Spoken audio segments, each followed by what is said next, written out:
Marketing सुरू करण्यासाठी 10,000 किंवा 1,00,000 फॉलोअर्स लागतात असं तुम्हालाही वाटतं का? तर हा व्हिडिओ शेवटपर्यंत नक्की बघा. नमस्कार मंडळी, house wife to content creator या सिरीजमध्ये मी पुन्हा एकदा स्वागत करते.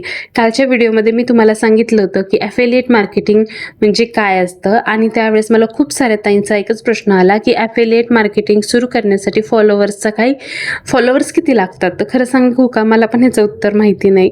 कारण ज्यांचे 500 फॉलोअर्स आहेत आणि व्ह्यूज चांगले येत आहेत ना, त्यांना सुद्धा हा ऑप्शन मिळालेला आहे, आणि ज्यांचे 50,000 फॉलोअर्स आहेत पण व्ह्यूज चांगले येत नाही आहेत त्यांना हा ऑप्शन मिळालेला नाही आहे. आता ॲफिलिएट मार्केटिंगमध्ये फॉलोअर्सची संख्या महत्त्वाची नसते, तुम्हाला किती व्ह्यूज येतात, लोक तुमच्यावर किती विश्वास ठेवतात हे महत्त्वाचं आहे.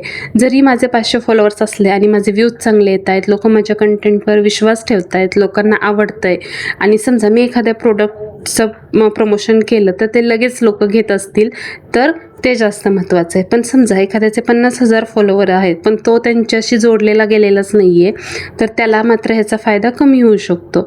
म्हणून आजपासून फॉलोवर्स मोजणं थोडंसं कमी करा, कारण विश्वास कमवण्यावर जास्त लक्ष द्या, कारण हीच एक महत्त्वाची गोष्ट आहे या ॲफिलिएट मार्केटिंगमध्ये. आणखी एक महत्त्वाची गोष्ट, कधी फक्त पैसे मिळतात म्हणून प्रमोशन करू नका. तुम्ही स्वतः वापरलेलं किंवा तुम्हाला जर का खरंच चांगलं प्रोडक्ट वापरत असेल तरच शेअर करा, कारण एक चुकीची सल्ला दिल्याने तुमचा विश्वास कमी होऊ शकतो, नंतर लोक विश्वास ठेवत नाहीत. आणि लक्षात ठेवा, ॲफिलिएट मार्केटिंगमध्ये सर्वात मोठी कमाई आधी पैशांची नसते तर लोकांच्या विश्वासाची असते.